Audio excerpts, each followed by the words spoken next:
Welcome to the Dirt Court Jesters podcast, your home for dirt track racing across the country and right here in the Ohio Valley. On episode 19, we're taking over.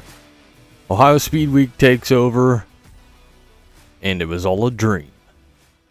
I hope you guys are ready to get dirty.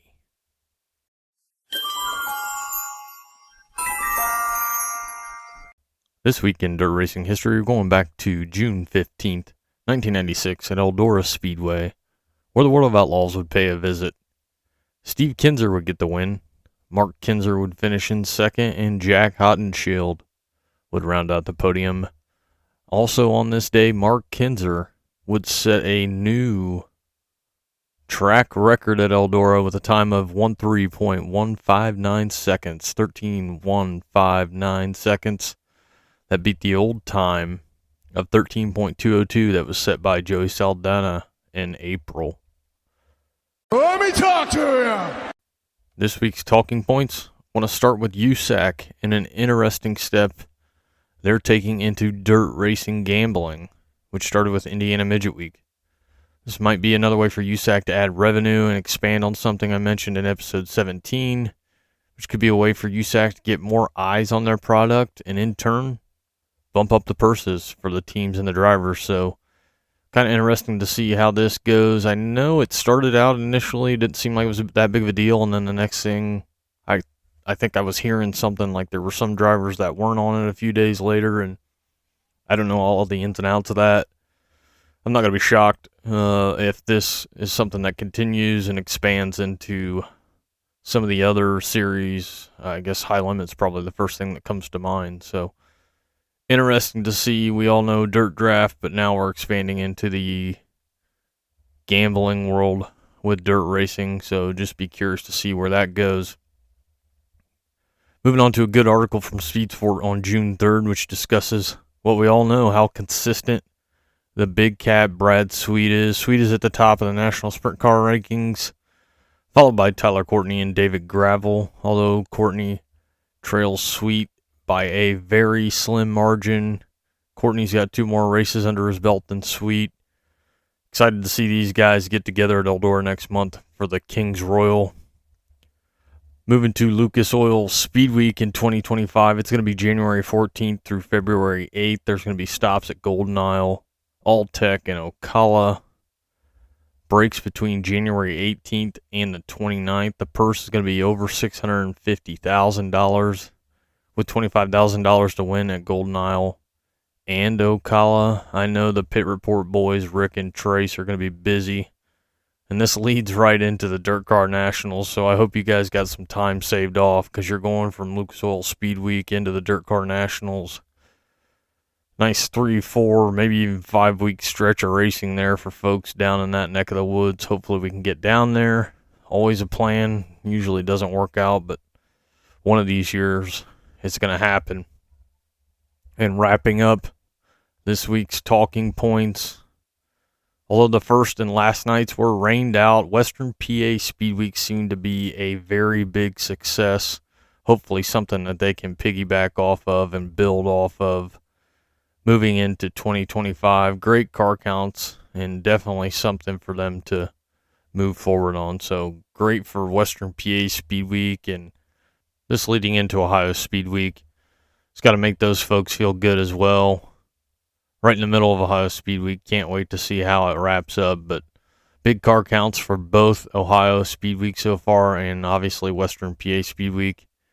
And just a great thing for sprint car racing in our area. Acknowledge me! This week's race recap. First and last race of Western PA Speedweek were rained out, and the champion ended up being Dave Blaney. Congratulations to the Buckeye Bull, and congratulations to Western PA Speedweek on something they can definitely build on into 2025.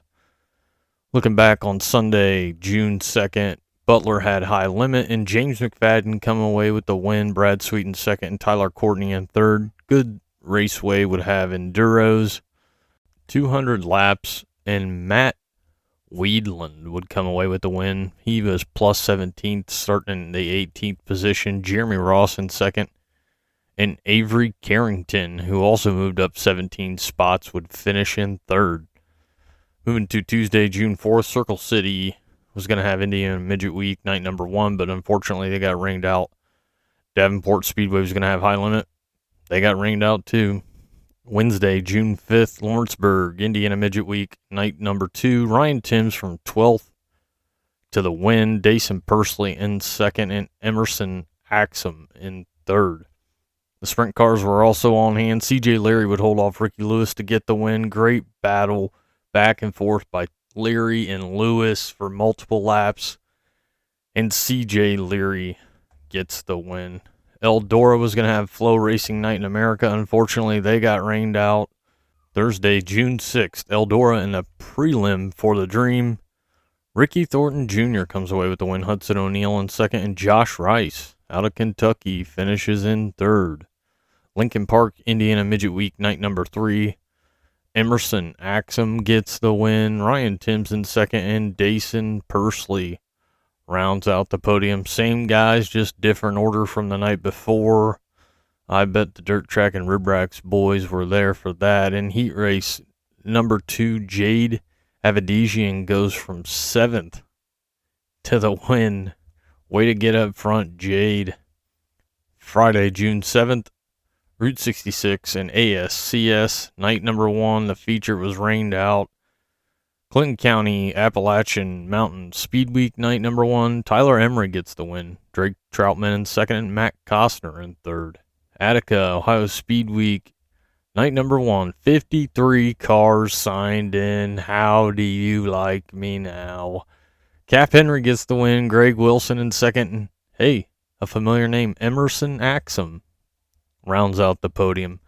Bloomington, Indiana Midget Week, night number 4. Maybe the Dirt Track and Rib Racks boys got to this one too. Dason Pursley was just too strong, and he gets the win. Dason Pursley comes away with the checkered. Justin Grant in second, and Jacob Denny in third. Sprint cars also on hand there at Bloomington. Ty Mahako gets the win. Ricky Lewis in second, and Brandon Maddox in third. Deuce Clubs, Thunder Raceway, Power Eye, Winged Sprint Cars, night number 1. Don Grable gets the win. Caleb Says in second, and Lorne Wolford in third. Eldora Prelim for the Dream, night number 2. I keep wanting to say Prelude. Devin Moran comes away with the win. Dale McDowell in second, and Brandon Shepard in third. Hartford Speedway had GLTS. Keith Sheffer Jr. gets the win. Luke Hall in second, and Trey Osborne in third. Hilltop had United CC Modifieds. Apparently the 9th row was where one wanted to start this feature because Jimmy Smith came from 18th to the win. Jake Bowman got second, and Cody Sisson came from 17th to 3rd. I-70 High Limit, night number 1, Race Rudine Foundation. Corey Day gets the win. Brad Sweet in second, and Chase Randall in third. Limeland GLSS, Devin Doby gets the win. Luke Griffith, our man, Luke Griffith gets second, and Randy Hannigan, the Hurricane, rounds out the podium. Modifieds also at Limeland. Brennan Sherman gets the win. Chase Holland in second, and Todd Sherman rounds out the podium. Stock cars, Craig Dittman with the win, Todd Sherman in second, and Tony Anderson in third. River City Speedway, World of Outlaw Sprint Cars, where Gio Selzy would get the win. Sheldon Hodenshield in second, and Donnie Schatz in third.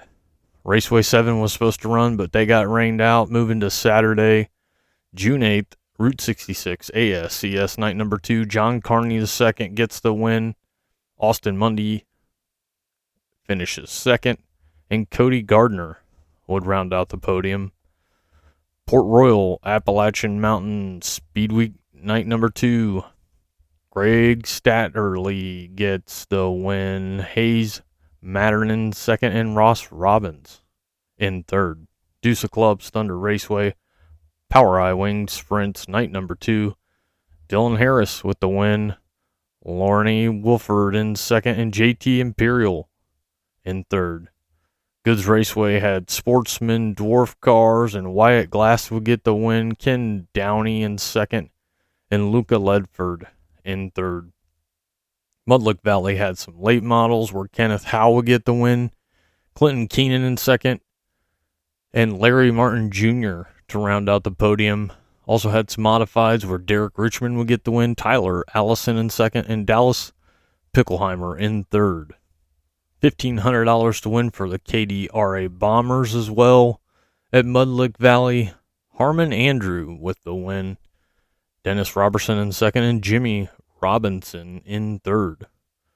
Ogilvie had the World of Outlaw sprint cars, and they did not disappoint. Final lap, the top three under the blanket. Sheldon Hodenshield comes away with the win after Carson Macedo was leading. Sheldon's able to get past him. Buddy Kofoid also got past Carson, but coming to the line, Carson was able to get it back. And Sheldon Hodenshield wins at Ogilvie. Carson Macedo in second, and Buddy Kofoid in third. I-70 with high limit, night number 2. And the Race Routine Foundation, $26,000 to win.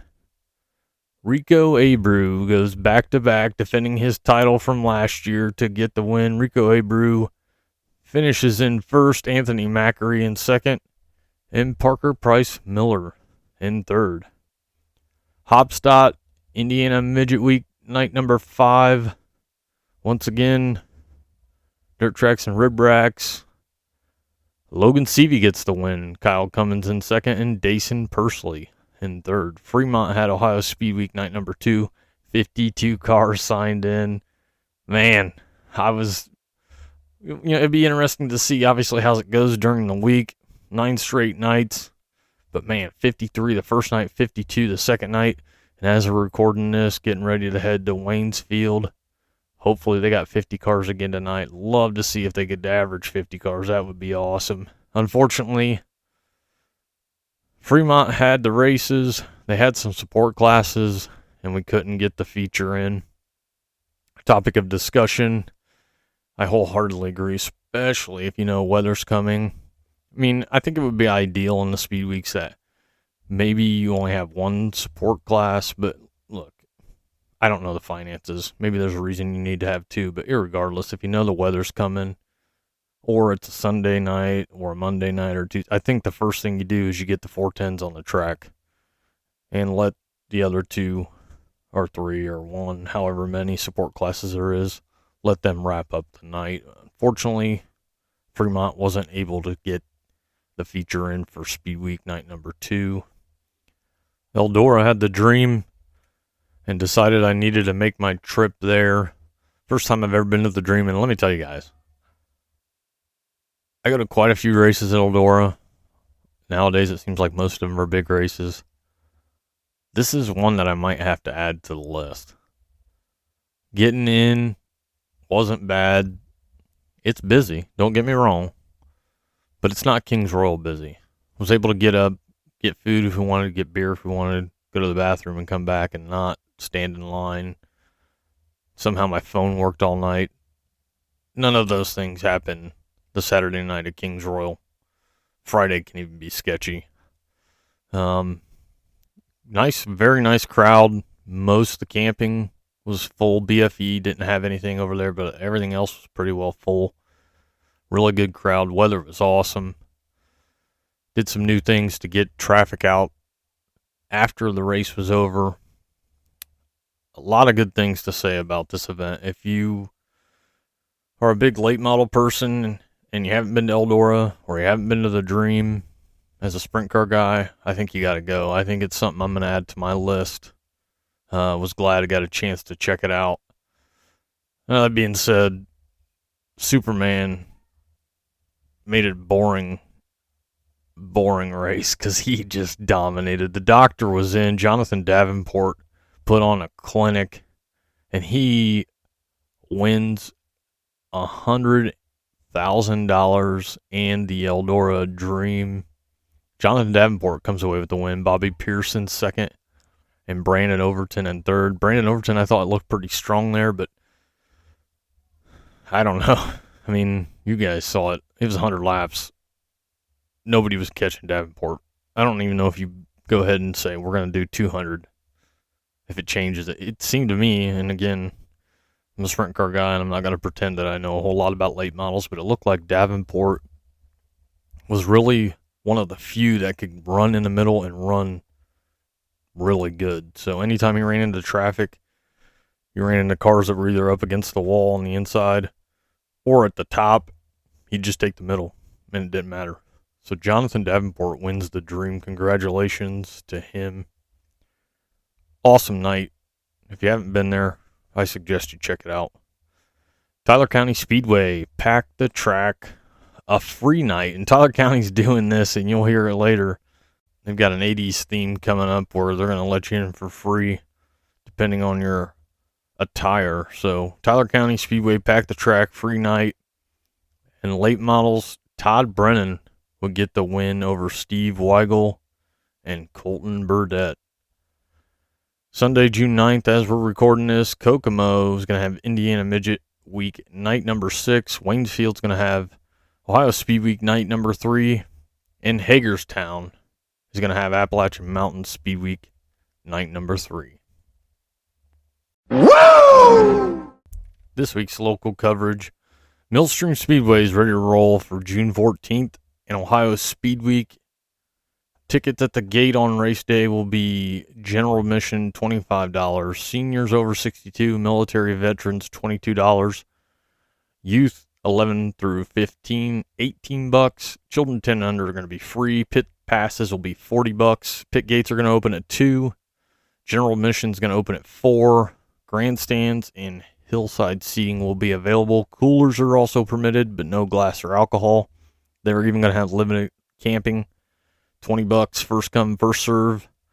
Go to millstreamspeedway.net/events for more information.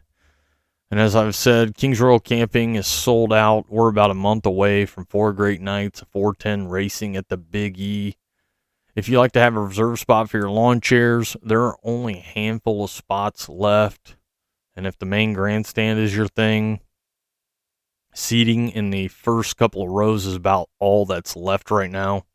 You guys know leading into that week, if those aren't gone, they will be gone. So if either of those are your things, you're going to have to jump on it really quick.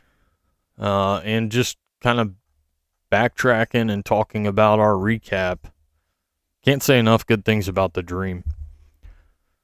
It's just, there's a lot of things there at the Dream that I think, when I think of the Kings Royal, I wonder why some of that stuff's not there.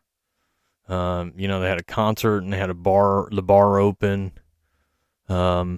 Just things that I know they've done in the past at the Kings Royal, and I don't know if they know better than I do. They're the ones steering the ship, not me, but I don't know if they feel like the Kings Royal crowd just doesn't work for them, or if this is something that they're considering.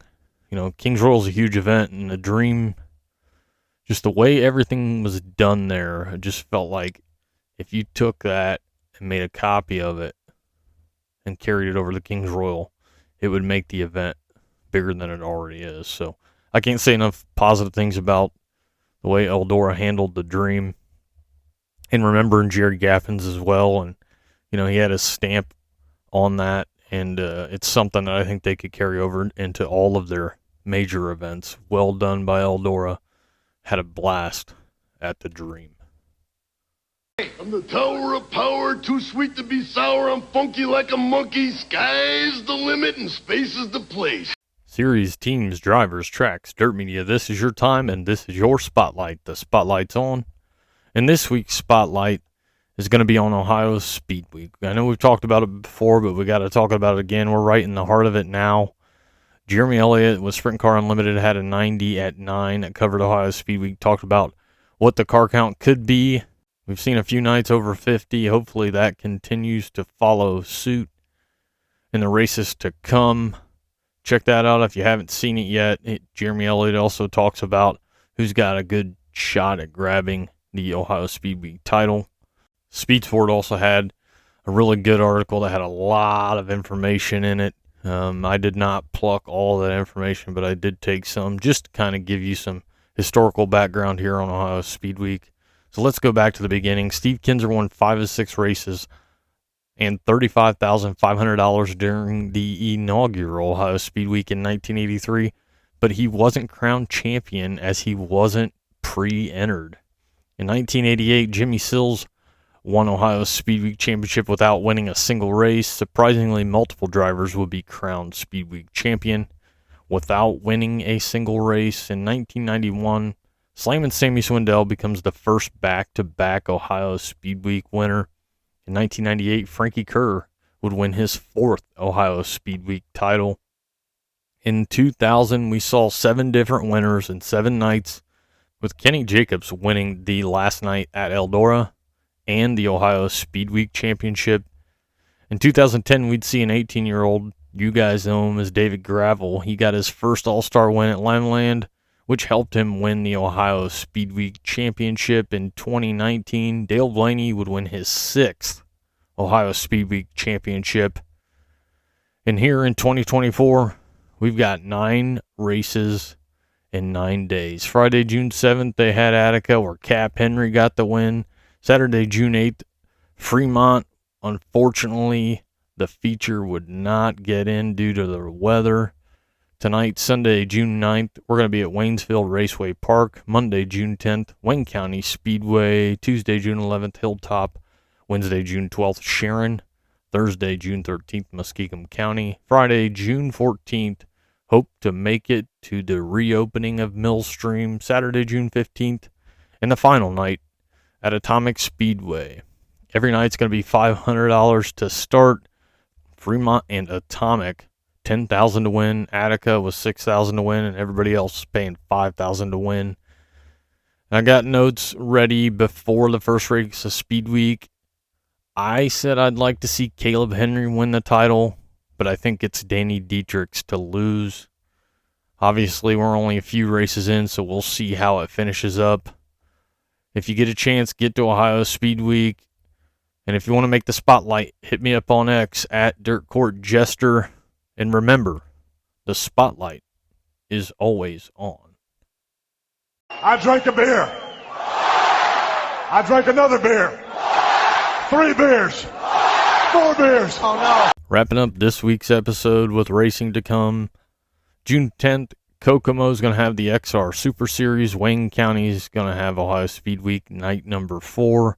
June 11th, Eagle Raceway with High Limit and the Eagle Nationals for $50,000 to win. If I heard right during Brad Sweet's visit on the Quick Time podcast, this is the highest paying sprint car race ever in Nebraska. So glad to see High Limit bringing the money, and Eagle Raceway as well. Path Valley is going to have Appalachian Mountain Speedweek night number 4. Hilltop's going to have Ohio Speedweek night number 5. Texarkana 67 Speedway is going to have ASCS Speedweek night number 1.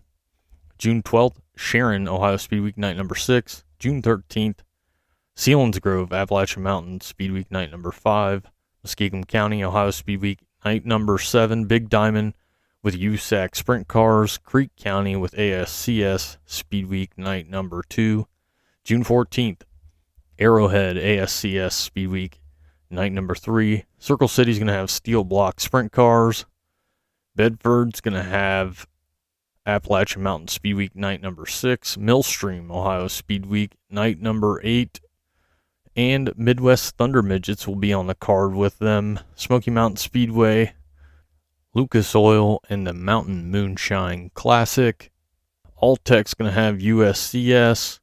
Hartford GLSS. Knoxville with World of Outlaw Sprint Cars for night number 1. Limaland's tribute to Terry Hall with the Modifieds. Moeller's going to have the Valvoline American Ironman Late Model Series. Raceway 7's running. Williams Grove with the USAC Sprint Cars. June 15th, Lincoln Appalachian Mountain Speedweek night number 7. Macon Speedway with Power Eye Midgets. Atomic Ohio Speedweek night number 9. And the finale, Knoxville with the World of Outlaw Sprint Cars for night number 2. Mountain Speedway, Lucas Oil, night number 2, and the finale of the Mountain Moonshine Classic, and $50,000 to win. Tri-State in Oklahoma is going to have ASCS Speedweek night number 4. Port Royal with USAC Sprints and Silver Crown. Tyler County's back to the 80s night, where 80s apparel will get you in the gate free. Butler's going to have GLSS. Florence Speedway in Kentucky with IMCA Race Savers. Goods Raceway, United CC Modifieds, Mudlick Valley, with the Valvoline American Ironman Late Model Series. Tri-State in Oklahoma is going to have USCS. Wayne County is going to have late models and modifieds. June 16th, the Action Track with USAC Sprint Cars. BAPS with Appalachian Mountain Speedweek Night number 8. Lincoln Speedway with Power Eye Midgets. That's going to wrap up this week's episode. We just got to keep moving to the front, one lap at a time. Goodbye, mwah, and good night, bang. Thanks for listening to the Dirt Court Jesters podcast. Give us a like, give us a follow, give us a shout out. Let your friends know on X and YouTube as well at Dirt Court Jester. And we hope to see you guys at the track.